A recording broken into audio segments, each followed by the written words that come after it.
요즘에는 신앙생활 하기가 참 어려운 시절입니다.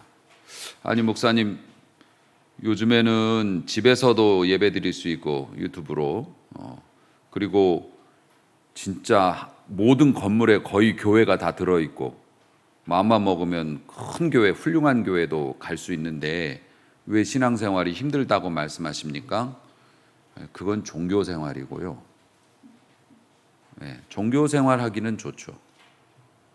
근데 신앙생활 하기는 교회 같은 경우에도 이제 시대의 변화에 따라서 백화점 같은 교회가 있죠. 막 고급지게 모든 것이 목사님부터 학력부터 고급져.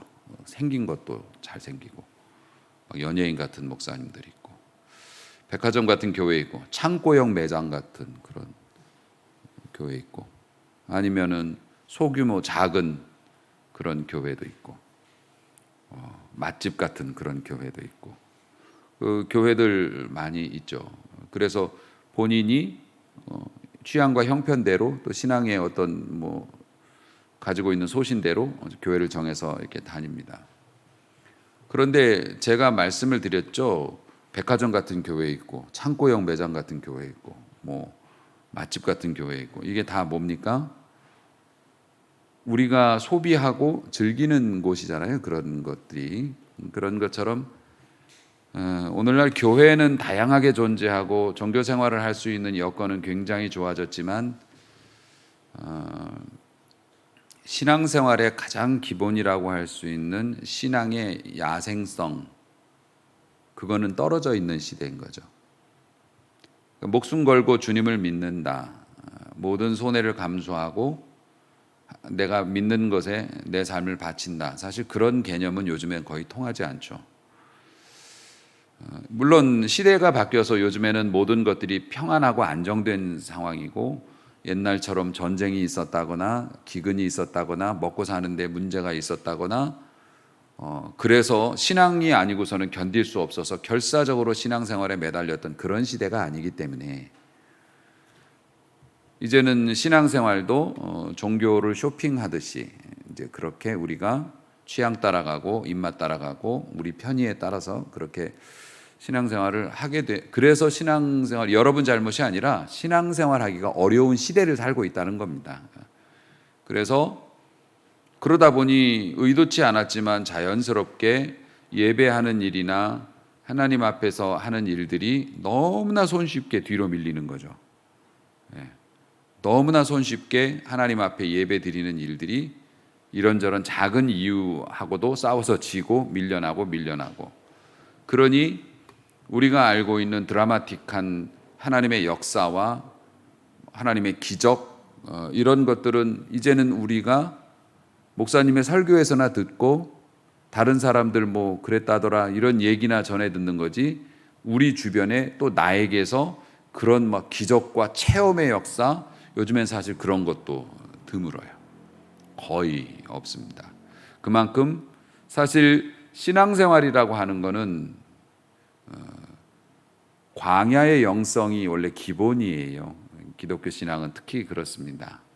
광야의 영성인데 광야는 없어지는 이제 시대가 되니까 또 광야를 나가려고 하지도 않고 그래서 그러한 부분에서는 상당히 좀 걱정스럽고 안타깝기도 하고 그렇습니다. 이 지난 주간에 이슈가 되었던 이제 재미난 뉴스가 하나 있었는데요. 어느 기업에서 작가 팬사인회를 개최를 했는데 그게 이제 인기 있는 사람이라서 사람들이 많이 몰렸나 봐요. 그래서 조기에 마감이 된 거예요. 그러니까 신청을 했는데 거기에 이제 참석하지 못하는 사람이 생기니까 회사에서 사과를 했을 거 아닙니까? 홈페이지에 공지문을 올려서 이렇게 조기에 마감이 돼서 불편을 끼친 점 심심한 사과의 말씀드립니다. 그랬더니 이제 그 댓글이 이제 볼만했던 거죠. 심심하냐? 나는 안 심심하다. 아니 사과를 하면서 왜 사과를 주냐? 그것도 심심한 사과를. 이게 무슨 의미인지 아시겠어요? 심심한 사과가 뭔지를 몰라. 그래서 사과를 심심하게 합니까? 내가 더 화가 나네요. 뭐 이런 댓글들. 꼭 심심하다고 적어야 했나? 나는 심심하지 않다. 뭐 이러면서 어떤 사람은 그 대화를 하면서 뭐 중요한 일을 한다고 그래서 무운을 빕니다. 그랬더니 악담하냐? 무운을 빈다 그러니까 운이 없기를 빈다는 얘기로 알아듣고 악담하냐고 또 뭐라 그러고, 심심한 사과라고 그러니까 아니 사과를 하려면 정식으로 하지 왜 심심하게 하냐고 또 뭐라 그러고, 요거를 학술적 용어로는 실질적 문맹이라고 한다고 해요. 실질적 문맹. 그래서 우리나라 같은 경우에는 실질적 문맹률이 75%다 뭐 이런 이야기를 해요. 그 젊은 연예인들 나와서 뭐 웃으면서 뭐 프로그램 하면서 하면은 그 조금 어려운 말 쓰면은 전혀 못 알아듣고 딴소리 하는 거 보면서 우리는 웃고 있지만 뭐 그렇습니다. 그런 실질적 문맹이라고 그렇게 한다고 하는데 근데 사실 저는 모를 수도 있다고 생각해요. 요즘에 한문을 많이 안 쓰고 가르치지도 않고, 한문 우리 세대하고는 다르지 않습니까? 그래서 우리가 알고 있는 것을 젊은 친구들이 그런 용어를 모른다고 해서 그걸 또 비난하고 조롱하는 그 지적인 교만도 사실 문제가 되는 거죠. 네. 그래서 자신의 학식으로 거드름을 피우는 뭐 그런 우를 범하기도 할 수 있는 건데, 어쨌든 모를 수는 있지만 뭐 중요한 거는 이겁니다. 그렇게 상대방의 작은 허물에 또 발끈하면서 막 정색하고 뭐 막 따지고 가르치려고 들고, 그쪽에서는 아니 모를 수도 있지 그러면서 이제 싸우는 게 이제 문제고, 제가 이걸 보면서 목사로서 느꼈던 게 뭐냐면은 영적으로도 실질적 문맹이 있을 수 있다는 거예요. 그러니까 글자를 읽을 수는 있지만 올바른 해석이 안 되는 거죠. 하나님의 말씀을 이렇게 똑같이 듣고 있지만 하나님의 말씀의 속뜻, 참된 하나님의 뜻은 잘 이해를 하지 못하는 그런 경향이 있다는 거죠. 이것도 사실 우리의 욕심에 기인한 건데요. 우리는 비결과 방법을 찾는데 아주 익숙합니다. 그래서 목사님, 그래서 축복을 받는 게 어떻게 하면 받는 거라고요? 그러니까 비결과 방법을 찾아요. 목회자들도 자꾸 비결과 방법에 대해서 얘기를 해주려고 해요. 근데 사실 비결과 방법을 찾기보다는 하나님께서 내게 지금 원하시는 것이, 하나님의 마음을 읽는 것이 가장 중요하거든요. 하나님의 마음을 이렇게 우리가 잘 알 수만 있다면 비결과 방법은 우리가 가르쳐 주지 않아도 우리 스스로 만들어내서 잘 할 수 있을 거예요. 그런데 우리는 하나님의 뜻보다는 비결과 방법을 찾아. 그러니까 하나님께서는 이걸 원하시는데 우린 딴소리하고, 이게 자다가 봉창 두들기는 소리라는, 이게 실질적 문맹이라는 거예요. 그러니까 같은 하나님의 말씀을 듣고 이해해요. 아, 뭐 그랬다고? 그럼 우리가 어떻게 살아야 하나라는 것에 있어서 엉뚱한 방향의 결론을 내게 돼요. 이게 영적인 문맹이라고도 할 수 있는 겁니다. 여러분, 영적인 문맹, 이게 어떤 사람이 그런 문맹에 해당될까? 이거는 보면 알 수 있어요. 일단은 실천이 안 되는 거. 그러니까 말씀을 잘 들어놓고서는 내 삶에서 전혀 깨닫기까지 해. 고개까지 끄덕거리고 맞아 이래놓고 내 삶에서 실천은 없어. 열매가 없어요. 말씀을 들은 것에 대한 결과가 안 나와. 요거는 신앙적인 문맹이라고 보는 게 맞아요. 옳거니 목사님 좋은 말씀 하셨어. 그런데 내 삶에서 변화는 없어. 그러면 이거는 신앙적인 문맹이라고 볼 수 있는 거고요. 앞서 댓글 단 사람들이 뭡니까? 회사에서는 심심한 사과를 드립니다. 심심하는 게 뭡니까? 마음 깊은 마음으로 정중하게 여러분들에게 사과합니다. 이렇게 했는데 듣는 사람은 어떻게 했다고요? 화를 냈다고요. 심심하냐? 난 안 심심하다. 이러면서 화를 냈다고. 이것처럼 영적인 문맹이 되면 어떻게 되냐면 하나님의 말씀을 듣고 오해를 해서 하나님께 서운하다고 말씀해요. 하나님 앞에서 속상하다고 실족해요. 그러니까 사랑하는 성도 여러분, 하나님의 말씀에 까막눈이 되지 않기를 주의 이름으로 축복합니다. 물론 이제 말씀을 증거하는 저에게도 많은 책임이 있죠. 여러분들이 더 잘 하나님의 마음을 이해할 수 있도록 잘 설명을 드려야 되겠지만, 일단은 영양제하고 보약보다 훨씬 좋은 게 하나님의 말씀을 제대로 깨닫는 겁니다. 이 하나님의 말씀은 살았고 운동력이 있어서 인생을 변화시키고 죽은 자를 살리고요. 이쯤에서는 아멘 한번 나와야 줘야 되는 거 아닌가? 지금도 그 역사는 충분히 일어나고 있고 일어날 수 있고, 지금 이 시간 여러분의 삶에도 하나님의 말씀에 그 운동력 있는 에너지는 여러분의 삶을 변화시키고도 남음이 있음을 믿으시기 바랍니다. 그래서 하나님의 말씀에 까막눈이 되지 않고 말씀을 그대로 잘 받아들여서 우리가 광야의 영성, 야생의 신앙, 재배해서 가공해서 먹기 쉽게 주는 것보다 우리가 하나님의 말씀의 숲으로 들어가서 하나님의 말씀을 유기농, 자연, 그 말씀을 캐서 먹을 수 있는 그런 은혜가 우리 모두에게 있길 주의 이름으로 축복합니다. 오늘 말씀도 교회에 관한 말씀이에요. 지난주의 말씀은 물론 여러분들은 기억은 안 나시겠지만 우리가 어떻게 하나님의 자녀가 되고 하나님의 가족이 되었는지에 대해서 말씀을 봤어요. 허물과 죄로 죽었던 우리들을 하나님께서 기이한 빛 가운데로 이끌어내셨어요. 이제 그 내용을 이렇게 설명을 해도 잘 기억이 안 나실 거라고 믿어요. 어쨌든 하나님은 우리를 그렇게 살려내서 교회라는 곳에 다 모이게 해놓고 하나님의 작품이, 걸작품, 우리들을 이 교회 안에 다 모아놓고 너무 예뻐라 하시고 늘 이렇게 쓰다듬어 주시고 보살펴 주신다. 교회 안에 있으면 그런 일이 있다. 이제 우리가 그런 말씀 봤고요. 그런데 그렇게 하나님의 명작, 걸작품들을 이렇게 그림처럼 전시해 놓은 이 교회는 이렇게 다 모든 사람들이 이렇게 걸려 있어야 돼. 겹쳐 있으면 안 돼. 교회는 전시장처럼 이렇게 모든 성도들이 다 드러나 있어야 돼요. 남 뒤에 숨어 있거나 어디 뭐 아무것도 안 하고 이렇게 짱 박혀 있거나 그러면 안 돼요. 교회는 다 하나님의 걸작품으로 이렇게 걸려 있어서 나름대로의 일들을 감당하면서 서로가 알 수 있는 그런 사람으로 이제 지내야 돼요. 그렇게 하나님의 솜씨 좋은 그 작품들, 구원받은 그런 인생들이 교회에 쫙 이렇게 걸려 있는데, 교회가 천국 같으냐? 그렇다고 말하긴 좀 어렵죠. 그런 교회가 마냥 좋기만 하냐? 아니요. 교회 다니면서 상처받고, 교회 다니다가 눈물 흘리고, 교회 다니다가 실족하고, 그런 거 예전에도 있었고 지금도 있을 겁니다. 앞으로도 있을 거고. 아니, 그 좋은 하나님의 걸작품들이 모여있는 교회가 이렇게 막 사람들의 입에 오르내리는 그런 구설들이 계속 끊이지가 않고 그래요. 왜 그럴까?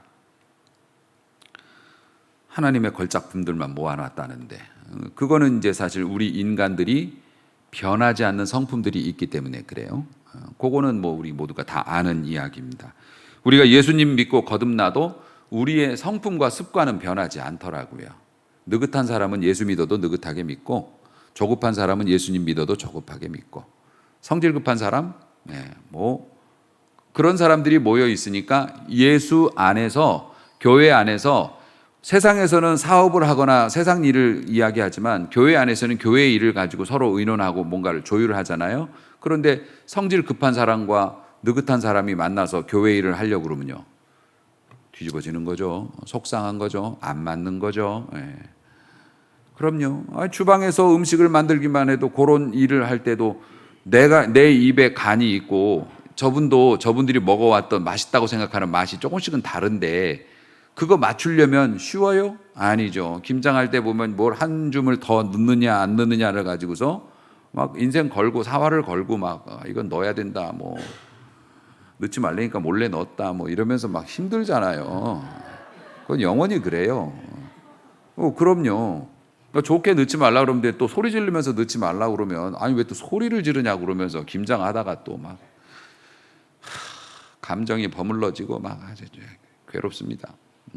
그러니까 그런 거는 우리가 사람이라서 가지고 있는 기질까지 변하는 건 아니어서 교회 안에서 그런 문제가 발생을 해요. 그러니까 어떻게 해야 된다고요? 교회 다니면서 사람 보면 실족한다고요. 목사님 봐도 실족하고, 그 옛날 노예들이 이렇게 노를 저을 때 어떻게 했다고요? 앞사람 보면서 노 저으면은 안 맞게 돼 있어요. 어떻게 져야 돼요? 앞에서 북 치는 사람의 북이 있어요. 그 북 소리에 맞춰서 똑같이 저으면 돼요. 그러니까 다른 사람 노 젓는 거 보고 따라 저으려고 하지 말고, 교회 신앙생활도 우리 하나님의 말씀, 우리 하나님의 뜻에 맞추면 다 맞게 돼 있다고요. 할렐루야. 이제 그러면 그런 마찰을 최소화할 수가 있겠죠. 그러니까 교회라는 곳이 이제 그런 곳인데 우리가 신앙생활을 하면서 교회에서 실족하고 교회에서 실망하고 이러는 것들을 좀 줄일 수 있는, 이것도 비결이요 방법일 수는 있겠는데, 그러니까 줄이는 그 방법이 있어요. 그게 뭐냐면 오늘 본문에 설명이 되어져 있는데, 우리가 어떤 사람이었고 지금 어떤 혜택을 받고 있는지를 생각한다면, 주방에서 일하다가 좀 상처를 받아도 우리가 그거 소화시킬 수 있다는 거예요. 우리가 얼마나 대단한 은혜를 받았는지. 이것이 오늘 우리가 읽은 본문의 내용이에요. 그러니까 오늘 읽은 본문의 내용을 여러분들이 잘 이렇게 까막눈이 아니라 제대로 이해하신다면, 교회에서 뭐 상처를 받았건 아니면 섭섭하건 그런 건 떠나서 하나님의 교회에서 귀한 일꾼으로 여러분이 귀하게 쓰임 받다가 하나님의 큰 축복 안에 거하는 역사가 지금부터라도 나타나게 될 줄로 믿으시기 바랍니다. 자, 기가 막힌 말씀입니다. 오늘 읽은 말씀을 보니까 11절부터 있어요. 11절부터. 생각하라. 그러므로 너희는 생각하라. 하면 생각해봐라. 다시 기억해봐라. 뭘 기억하냐면, 그때, 그러니까 우리가 교회 다니기 이전에는, 구원받기 이전에는 육체로는 이방인이요, 소속이 이방인이었어. 유대인이 아니고 이방인이었다고요. 이방인이었고 손으로 육체에 행한 할례를 받은 무리라 칭하는, 성경은 너무 어려워. 그러니까 뭐냐면, 그 유대인들은 할례를 받았잖아요. 남자들 이렇게 수술하는 거를, 유대인은 태어난 지 8일이 되면 그걸 하고, 그것이 자기들의 민족적인 어떤 그 자부심이었어요. 그리고 선택받은 사람 표시가 있다, 우리는. 근데 당시에 이방인들은 그런 수술을 안 했거든요. 애들한테 그런 수술을 안 해줬다고요. 그러니까 유대인들은 그것마저도 자기들의 우월성으로 삼는 거예요. 진짜 옹색하죠. 그러니까 이 유대인들이 여기서 말하는 그 사람들이에요. 손으로 육체에 행한 할례를 받은 무리라 칭하는 자들, 요게 이제 유대인들이에요. 우리는 수술 받은 사람들이야. 그 사람들로부터 할례를 받지 않은 무리라 칭함을 받는 자들이었다. 그러니까 유대인들이 이방인이었던 우리를 보면서 저 할례도 못 받은 놈들이, 유대인들이 할례도 못 받은 놈들이라고 하는 그 말의 뜻이 뭐냐면, 속뜻이 뭐냐면 더러운 놈들이라는 뜻이에요. 불결한 녀석들, 더러운 놈들이라는 뜻이 있고요. 선택에서 제외된 인간들이라는 경멸적인 언어예요. 그러니까 우리가 예수님 믿기 이전에는 신분적으로도 이방인이었고, 그리고 그 하나님의 자녀라 일컬어지는 유대인들한테는 더러운 자들, 구원에서 제외된 자들이라고 평을 받는 그러한 사람들이었다. 물론 유대인들이 말하는 그러한 평가가 정당하지는 않았지만 어쨌든 옛날에는 우리가 그랬었다. 그래서 결국에 뭐냐면은 하나님의 복에서 제외되니까 소망이 없죠. 그러니까 아웃사이더로밖에 살 수가 없는 그러한 운명적으로 타고났다는 겁니다. 마치 인도의 그 카스트라고 해서 계급적인 차별이 지금도 존재하고, 이 사람들은 아무리 열심히 살아도 그거예요. 딱 그거밖에는 없어요. 불가촉 천민이면은 그냥 아버지가 그러면 나도 그러고 그냥 그러고 인생 살 수밖에 없어요. 브라만이 될 수는 없는 거죠. 그러니까 이런 것처럼 우리가 옛날에 그런 운명을 가지고 있었다. 적어도 하나님의 구원에서는 벗어나 있었다. 그런데 우리 하나님께서 우리의 팔자를 고쳐 주셨다. 12절 보면 그때 너희는 그리스도 밖에 있었고 이스라엘 나라 밖에 사람이었고 하나님의 약속의 언약에 대해서도 외인 이방인이었고 세상의 소망이었고 하나님도 없는 깜깜한 그런 존재였는데, 그런데 13절 이제는 전에는 멀리 있었던 너희가 그리스도 예수 안에서 그리스도의 피로 가까워졌느니라. 아멘. 하나님과 그렇게 아예 격리되어 있었는데 하나님과 이제 딱 붙었어요. 뭘로요? 그리스도의 피로 딱 붙었다. 그게 우리의 실체다. 그러니까 김장하다가 양념 좀 더 넣었다가 머퉁이 먹었다고 너무 삐지지 말아라. 우리가 그리스도의 피로 예전에 그렇게 진짜 처량한 신세였다가 이제는 소망이 있는 자가 되어서 하나님의 교회의 일원이 되어서 봉사까지 하게 됐는데, 우리 자신이 이렇게 귀한 존재라고 말씀하는 거예요.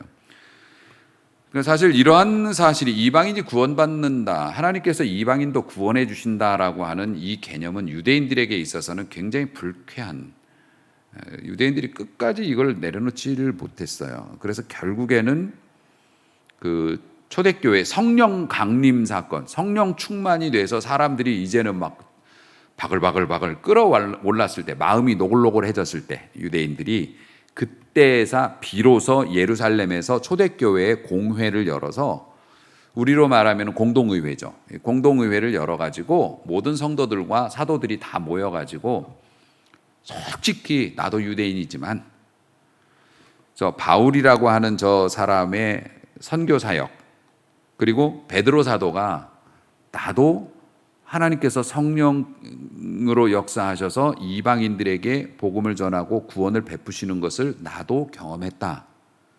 그리고 하나님의 역사가 우리 유대인만 구원하는 게 아니라 이방 사람들도 다 구원시키는 걸 보니 이제는 하나님께서 이방인들도 구원하시기로 했구나라고 우리가 인정하지 않을 수가 없다. 그러니까 예루살렘 공회에서 이방인에게도 복음이 전파된다는 것을 인정하고, 유대인들이, 다만 우리 유대인들이 신앙생활 하면서 교회가 예루살렘에서 시작됐고 우리 유대인들을 통해서 하나님의 사역이, 또 사도들도 다 유대인들이니까 우리가 관습적으로 구약적인 하나님의 말씀을 통해서 우리가 심히 꺼려하는 것들, 그 꺼려하는 것 중에 하나가 옛날에 동네에서 개 잡아먹던 거, 막 매달아 놓고 막 몽둥이로 패가지고 막 피째 먹고 막 이런 것들이 있잖아요. 막 빨대 꽂아서 막 피 빨아먹고 이런 거. 이런 거는 하나님께서 구약 시대부터 경멸하셨던 것이기 때문에 우리가 이방인들에게 복음을 전하되 이방인들에게 권고 사항으로 그렇게 혐오스럽게 목매달아 죽여서 짐승을 먹거나 피째 먹거나 하는 거는 좀 삼가하라고 이렇게 가르치는 조건으로 이방인들에게 복음이 전파되었다는 것을 허락하자. 이거는 타격이었고, 당시에 이것 때문에 그리스도인들이 핍박을 더 많이 받았어요. 다른 유대인들에게. 그러니까 예수님을 믿는 사람들끼리 결정한 거죠. 하나님의 구원이 이방인에게도 있다라는 것을 예루살렘 교회가 정한 거예요. 하지만 예루살렘에 살고 있던 원래 정통 유대인들, 구약 시대의 그 관습을 가지고 있는 유대인들, 지금도 이제 유대인들은 말도 안 되는 소리죠. 저 기독교인이라고 하는 예수를 추종하는 저 무리들이 저 미친 거 아니냐고. 우리 하나님께서 우리 민족과 할례 받은 우리들에게 주신 그 구원을 저쪽 이방인들 지옥의 불쏘시개 까미는 밖에 안 되는 저런 이방인들에게도 그 구원이 열려 있다고 말하는 게 말이 되느냐고. 지금도 인정 안 하거든요. 그것 때문에 핍박도 많이 받았는데, 어쨌든 유대인 입장에서는 아주 힘들고 불편한 일이었어요. 그만큼 종교적인 자부심이 강했죠. 그러니까 어떻게 됩니까? 실제적으로 성령이 바글바글 끌어가지고서 모든 것이 가능했던, 사랑으로 하나 되고 재산마저도 막 같이 나눠버려. 막 집에 있는 재산을 교회에다 다 기부한 다음에 같이 나눠 쓰고 막. 그게 어떻게 가능해요? 초대교회 성령 충만할 때 가능했죠. 그때조차도 사실 유대인과 이방인들 사이에 벽이 교회 안에 있었어요. 지독한 거죠. 히브리파 과부, 헬라파 과부. 헬라파 과부는 이방인들의 미망인들, 혼자 된 여자분들. 히브리파 과부는 유대인 여자들, 혼자 된 사람들. 그런데 이 사람들을 교회에서 구제를 하거든요. 이 사람들은 어렵게 사니까 교회에서 구제를 하는데 차별을 뒀다. 이걸 갖고 교회가 난리가 난 거예요. 교회가 난리가 나가지고. 그러니까 은연중에 그런 것들을 서로 느꼈던 거죠. 교회 안에 벽이 있었던 거예요. 그래 난리가 나서 막 교회가 소란스러우니까 그러면 공평하게 구제하는 일에만 집중할 수 있고 또 이런 것들에 차별을 두지 않게 공정하게 일할 수 있는 일꾼을 뽑자. 그래서 교회 집사라는 제도가 생긴 겁니다. 집사라는 직분이. 그 교회 일들을 전담해서 여러 가지 일들, 또 사도들이 그런 일에 말씀 증거하는 일에 시간을 더 많이 쏟을 수 있도록 이런 일을 전담해주는 그런 집사 제도가 그때 초대교회에서 생기게 되었을 정도로 그 벽은 굉장히 두터웠고 사실 지금도 교회 안에 수많은 벽이 존재하죠. 아이 집사님, 권사님 뭐 이렇게 하지만 벽이 있어요, 없어요? 있죠. 우리 교회 같은 경우에는 거의 그런 게 없어요. 한솥에 누룽지입니다. 그냥 다 뭐 그냥 한솥이죠. 예. 하지만 교회가 좀 커지면 구역별로, 출신별로, 지역별로, 또 아파트별로 나름대로의 이런 것들이 있어요. 여기까지. 자, 있다고요. 그런데 사실 그 교회의 벽을 무너뜨리고 하나로 만들 수 있는 유일한 방법은 예수 그리스도밖에 없어요. 그러니까 교회는 무조건 목사님 훌륭하면 좋겠지만 어쨌든 우리 예수님만 바라보는 교회, 성도가 성공하는 거예요. 아멘. 예수님 따라가. 예수님. 주님의 뜻, 주님의 뜻이 최고의 결정 원리이고 주님의 뜻 아래서 목사님이든 성도님이든 장로님이든 어쨌든 그 뜻 안에서 주님이 이걸 더 기뻐하시겠지, 이걸 기뻐하시겠어. 그래서 그쪽으로 뜻 모으면 그 교회는 잘 될 거고 우리 교회가 그런 교회 될 수 있기를 주의 이름으로 축복합니다. 그래서 그 막힌 담을 허셨잖아요. 14절 그는 우리의 화평이신지라 에이레네라고 얘기를 합니다. 화평이라는 단어를 에이레네라고 하는데 그게 뭐냐면은 담을 헐다, 그러니까 하나로 묶는다 이거예요. 따로따로 떨어져 있던 것들을 하나로 묶는다. 화평, 에이레네. 우리 주님께서 화평이 되셨어요.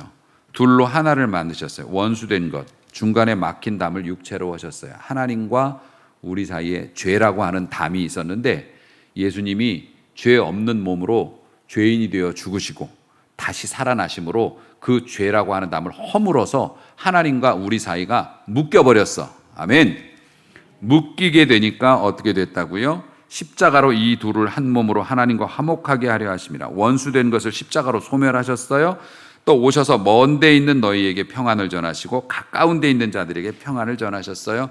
이방인들에게도 평안을 주시고 이방인도 묶어주시고 가까운 데 있는 유대인도 묶어주시고 다 묶어주셨어요. 그래서 교회에서는 이제는 노예와 주인이 형제라고 부를 수 있는 그런 사이가 되었어요. 물론 인간의 감정이 아직도 우리가 남아 있어서 형제라고 부르기에는 조금, 내가 다니는 회사 사장님과 또 여기서 일하는 그 일꾼이 있는데 서로 그냥 뭐 허물없이 쉽지는 않겠죠. 하지만 원리적으로는 그렇게 만드셨어요. 그렇게 만드셔서 이제는 우리의 처지가 어떻게 됐냐면 옛날에는 할례도 없었고 유대인도 아니고 하나님의 구원 계획에서도 벗어났고 스스로 뭘 찾을 수도 없고 은혜 밖에 있었던 우리가 외부인이 아니래요.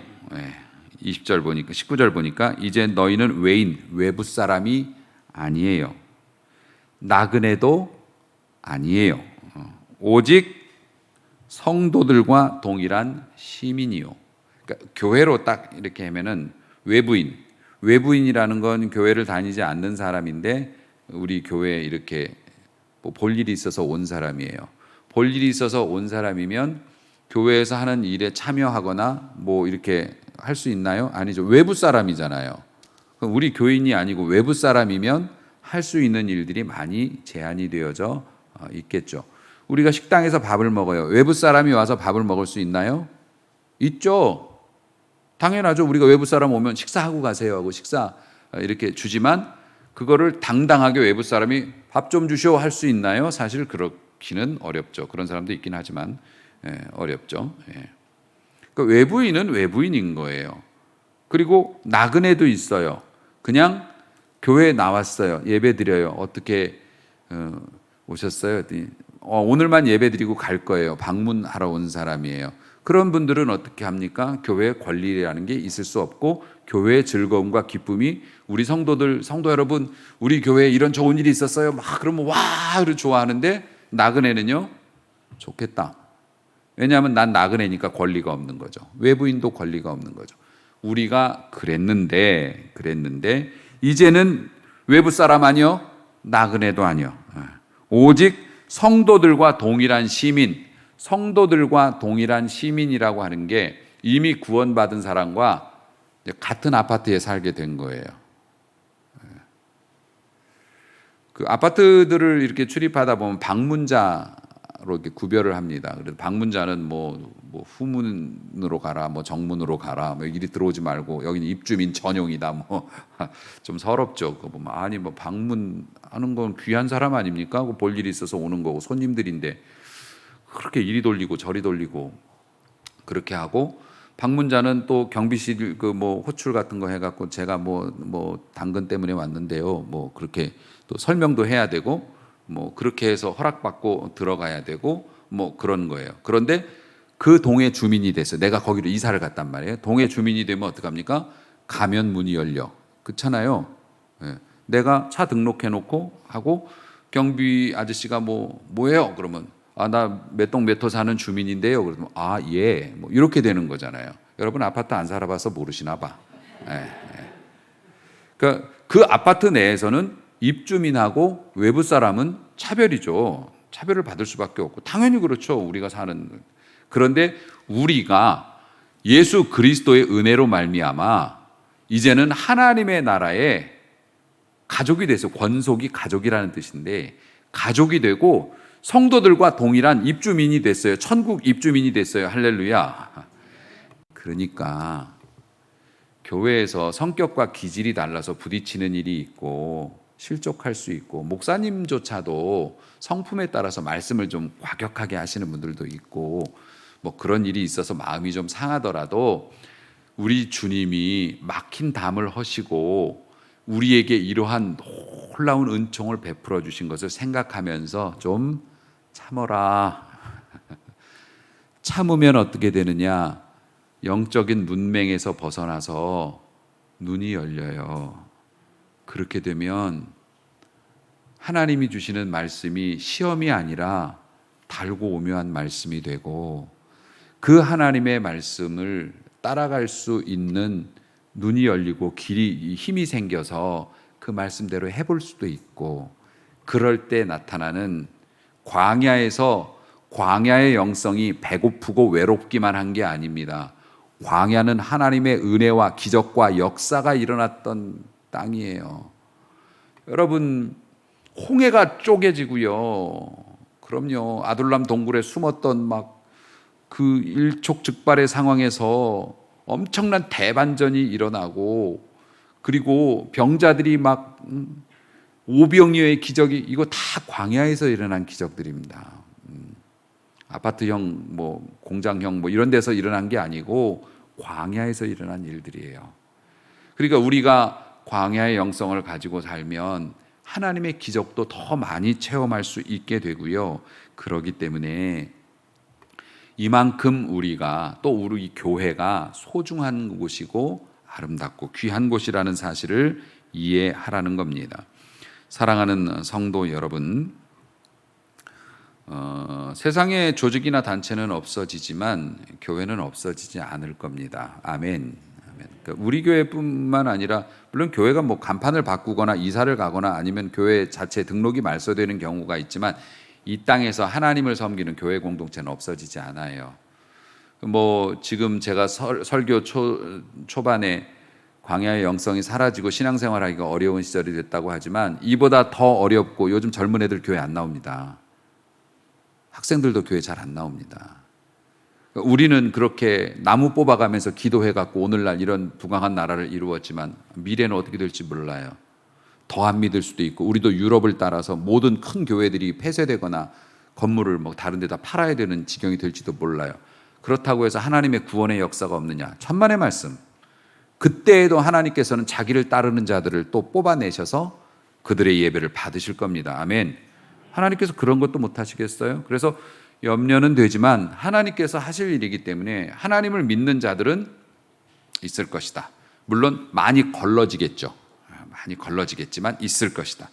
교회는 영원할 것입니다. 그리고 우리 교회가 특히 그렇습니다만은 이 교회가 한 곳에 이렇게 세워져 가지고서 이렇게 긴 시간 동안 교회가 유지되는 것은 우리 성도들의 피와 땀이 있기 때문이에요. 그 피와 땀이라는 게 그냥 노력이 아니라 하나님께 헌신하는 여러분의 헌신이 있었기 때문에 교회가 유지됐죠. 앞으로도 그렇게 될 것입니다. 그 헌신을 통해서 하나님은 영광을 받으시고 우리는 구원받은 사람답게 보람 있게 살았고, 그리고 그렇게 주를 따르는 자들에게 베푸시는 하나님의 축복이 늘 여러분의 가정과 삶에 임하게 된다는 거 믿으시기 바랍니다. 제가 단독 목회한 지는 20년 정도가 됐습니다. 그러니까 담임 목사로 제가 목회를 한 지는 20년이면 길면 길고 짧으면 짧은 세월이지만, 그동안 목회를 하면서 제가 개인적으로 목회를 하면서 가장 확실하게 깨달은 것, 하나님 앞에 충성한 자의 자녀들은 잘 된다. 네. 저희 가정도 그렇고 여러분의 가정도 그렇고 얼마든지 증언할 수 있어요. 하나님 앞에 충성했던 자들은 그의 자녀들이 잘 되어질 것이다. 사실 그런 거 얼마나 큰 기쁨이고 즐거움입니까? 교회는 여러분의 땀과 피가 배어 있는 곳이어서 그렇고, 사도와 선지자들의 터 위에 교회가 세워져 있대요. 사도와 선지자들이 이제 주의 종들을 말하는 것이겠습니다만은 진리를 지키고 진리를 전파하며 진리를 위해서 죽어요. 목사는 그래야 되겠죠. 진리를 지켜, 진리를 전파해, 그리고 진리를 지키기 위해서 죽어야 해요. 그렇기 때문에 그 진리가 뭐냐면은 모퉁이 돌이 되신 예수님, 모든 것의 기초가 되시고 그것 빠지면 무너지는 거예요. 그 모퉁이 돌이 되신 주님을 전파하고 주님을 증거하고 주님의 그 뜻을 지키기 위해서 목숨을 걸고, 어찌 사도와 선지자들 뿐이겠어요? 우리 모든 성도들이 하나님 앞에서는 사도와 선지자들이죠. 그러니까 우리가 그렇게 예수님 중심으로 살면 우리 교회뿐만 아니라 세상의 모든 교회는 견고할 것이고, 이 교회 안에서 하나님의 놀라운 역사가 일어날, 그거는 뻔한 얘기입니다. 그러니 여러분이 얼마나 소중한 존재이고 얼마나 여러분들이 팔자가 바뀌었고 얼마나 귀한 대접을 받고 있는지 한 번 더 이해하시고, 교회 안에 다른 형제자매들, 저는 저금통이라고 생각합니다. 저금통. 어떤 분이 좀 도움이 필요해, 많이 챙겨줘야 돼. 그래서 내가 신경을 많이 써줘야 돼요. 목회자들도 그럴 수 있잖아요. 다른 성도님들에게 이 성도님들은 유난히 손이 많이 가고 또 많이 기도해줘야 돼. 그게 뭐냐면 저는 그 성도님을 저금통으로 봐요. 돼지 저금통. 아니, 돼지 말고 이쁜 저금통. 예. 저금통은 뭐예요? 내 돈이 거기에 하지만 그건 뭐예요? 나중에 돌려받을 수 있어요. 예. 그럼요. 그러니까 내가 교회에서 참아야 하고, 내가 교회에서 섬겨야 하고, 내가 교회에서 배려해줘야 하고, 이런 것들이 손해봤다고 생각 마시고 저금했다고 생각하시면 돼. 저 내 저금통이야. 그렇게 되면 돼지는 저금 한 대로만 돌려주지만 하나님의 나라의 저금은 뭡니까? 기본이 30배예요. 여러분 10%만 이자 준다고 그래도 아마 난리가 날 거려. 기본이 30배, 60배, 100배의 결실로 우리 하나님께서. 그러니까 사랑하는 성도 여러분, 교회는 이렇게 소중한 것이고, 교회를 구성하고 있는 여러분이 이렇게 위대한 놀라운 반전의 역사를 거쳐서 그리스도의 피로 우리가 하나가 되었으니까 더욱더 우리가 하나가 되기를 힘쓰면서 밝은 눈과 귀를 가지고 하나님 앞에서 좋은 저금도 많이 하시고 즐거운 마음으로 신앙생활하는 건강한 교회를 이루시기를 주의 이름으로 축복합니다. 기도하겠습니다.